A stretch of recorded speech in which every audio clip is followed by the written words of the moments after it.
ఒక్క చిన్న మాట, ధైర్యం చేయకపోతే దరిద్రం దూరం కాదు, సాహసం చేయకపోతే సంతోషం సొంతం కాదు.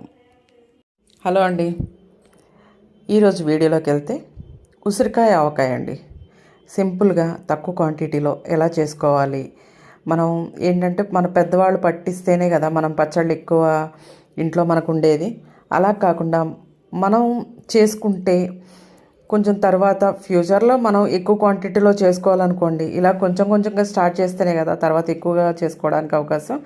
అలాగే నేను 1 కప్ ఆయిల్ తీసుకున్నాను, 1/2 kg ఉసిరికాయలు తీసుకున్నాను. దాంట్లో మంచిగా నూనెలో ఎర్రగా వేయించుకోవాలండి. ఆ ఉసిరికాయలు మగ్గిపోయేంత వరకు ఎర్రగా వేయించుకోవాలి.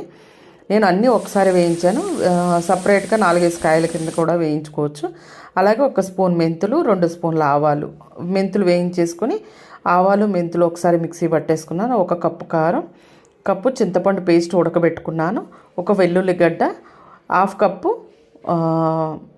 ఉప్పు, 1 కప్పు కారం, ఇవన్నీ వేసేసి చింతపండు పేస్ట్ కూడా వేసేసి ఈ ఆవు పిండి మెంతిపిండి 2 కలిపి మిక్సీ పట్టుకున్నాం కదా, అది కూడా వేసేసి కలిపేసుకోవడమేనండి. కలిపిన తర్వాత మనం ఈ ఉసిరికాయలు వేయించుకున్న ఆయిల్ ఉంటుంది కదా, ఆయిల్ దీంట్లో వేసేసేయాలి. అలాగే కొంచెం పసుపు అండి.